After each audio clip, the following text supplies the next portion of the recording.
Hello everyone, ಎಲ್ಲರೂ ಹೇಗಿದ್ದೀರಾ? ಇವಾಗ ತುಂಬ ಚೆನ್ನಾಗಿದ್ದೀನಿ ಅಂತ ಭಾವಿಸ್ತೀನಿ. ನಾನು ತುಂಬ ಚೆನ್ನಾಗಿದ್ದೀನಿ. ಸಾಟರ್ಡೆ ಆ್ಯಂಡ್ ಸಂಡೇ ಮೀಲಾಗಿ ಆಗಿರುತ್ತೆ. ಸೊ ಸಾಟರ್ಡೆ ಈವ್ನಿಂಗು ಪಲಾವ್ ತಿನ್ನಬೇಕಂತ ಅನಿಸ್ತಾಯಿತ್ತು. ಸೊ ಹೊರಗಡೆಯಿಂದ ಪಲಾವ್ ತೊಗೊಂಬಂದಿದ್ರು. ತುಂಬ ಚೆನ್ನಾಗಿತ್ತು ಟೇಸ್ಟು. ವಡೆ ಮಾತ್ರ ಡ್ರೈ ಆಗಿತ್ತು. ಸೊ ಆದರೂ ತಿಂದೆ. ಅದು ನೈಟ್ ಹೆಂಡಾದಮೇಲೆ ಮಾರ್ನಿಂಗು ಸ್ವಲ್ಪ ಲೇಟಾಗಿದ್ದೆ. ಸಂಡೇ ಅಲ್ವಾ, ರಜೆ ಇತ್ತು ಕೆಲಸನೂ. ಸೊ ಹಸ್ಬೆಂಡ್ ಮಾತ್ರ ಹೋಗಿದ್ರು. ಮಕ್ಕಳೆಲ್ಲ ಇದ್ರಲ್ಲ, ಏನಾದರೂ ಸ್ಪೆಷಲ್ ಮಾಡೋಣ ಅಂದ್ಬಿಟ್ಟು ಬಿರಿಯಾನಿನೂ ಮತ್ತು ಗ್ರೇವಿ ಮಾಡೋಣ ಅಂತ ರೆಡಿ ಮಾಡ್ಕೊತಾ ಇದ್ದೆ. ಸೊ ನಾನೇ ಹೊರಗಡೆ ಹೋಗಿ ಚಿಕನ್ ತೊಗೊಂಬಂದೆ. ನಮ್ಮೂರಲ್ಲೇ ತೊಗೊಂಬಂದು ಎಲ್ಲ ರೆಡಿ ಮಾಡ್ಕೊತಿದ್ದೆ. ಫಸ್ಟು ಪೇಸ್ಟ್ ರೆಡಿ ಮಾಡಿಕೊಂಡೆ. ನಾನು ಶುಂಠಿ ಬೆಳ್ಳುಳ್ಳಿ ಪೇಸ್ಟ್ ಮನೇಲೇ ಆ ಕ್ಷಣಕ್ಕೆ ರೆಡಿ ಮಾಡ್ಕೊತೀನಿ. ಮುಂಚೆನೇ ಪೇಸ್ಟ್ ತೊಗೊಂಬರಲ್ಲ. ಮುಂಚೆ ಯೂಸ್ ಮಾಡ್ತಿದ್ದೆ, ಈಗ ಯೂಸ್ ಮಾಡಲ್ಲ. ಮನೇಲೇ ತಕ್ಷಣಕ್ಕೆ ರೆಡಿ ಮಾಡ್ಕೊತೀನಿ.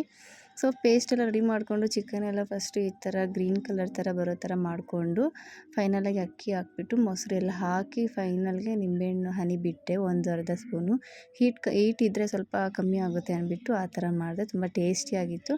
ಆ್ಯಂಡ್ ಇದು ಗ್ರೇವಿಗೆ ರೆಡಿ ಮಾಡ್ಕೊತಾ ಇದ್ದೆ. ತುಂಬ ಲೇಟಾಗಿ ಹೋಗಿದ್ದು. ಅಡುಗೆ ಮಾಡಿ ಊಟ ಮಾಡೋಷ್ಟರಲ್ಲಿ 11 to 12 o'clock ಆಗೋಗ್ಬಿಟ್ಟಿತ್ತು.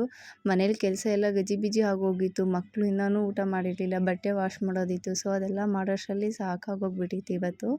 ಸೊ ಎಲ್ಲ ಕೆಲಸ ಮುಗಿಸ್ಕೊಂಡು ಫೈನಲಿ ಊಟ ಮಾಡೋಣ ಅಂದ್ಬಿಟ್ಟು ರೆಡಿ ಮಾಡ್ಕೊತಾ ಇದ್ದೆ. ತುಂಬ ಟೇಸ್ಟಿಯಾಗಿತ್ತು. ಹೋಟೆಲಲ್ಲಿ ಯಾವ ಥರ ಇರುತ್ತೋ ಸೇಮ್ ಅದೇ ಟೇಸ್ಟ್ ಥರ ಇತ್ತು. ತುಂಬ ಚೆನ್ನಾಗಿತ್ತು ಗ್ರೇವಿ ಆ್ಯಂಡ್ ಬಿರಿಯಾನಿ. ಮಕ್ಕಳಂತೂ ತುಂಬ ಇಷ್ಟಪಟ್ಟು ತಿಂತಾಯಿದ್ರು. ಸೊ ಬಿರಿಯಾನಿ ಜೊತೆಗೆ ಹಾಗೆ ಜ್ಯೂಸ್ ಕೂಡ ಇತ್ತು. ತೊಗೊಂಡು ಫಾಂಟ ಇಬ್ಬರು ಮಕ್ಳಿಗೂ ಕೊಟ್ಟು ನಾನು ತಿಂತಾಯಿದ್ದೆ. ತುಂಬ ಟೇಸ್ಟಿಯಾಗಿತ್ತು. ಸೊ ನಾವೆಲ್ಲ ಊಟ ಮಾಡಿದಾದಮೇಲೆ ಹಸ್ಬೆಂಡ್ ಬಂದರೆ ಅವ್ರಿಗೂ ಇದಾಗಿತ್ತು ಇವತ್ತಿನ vlog. Thank you for watching.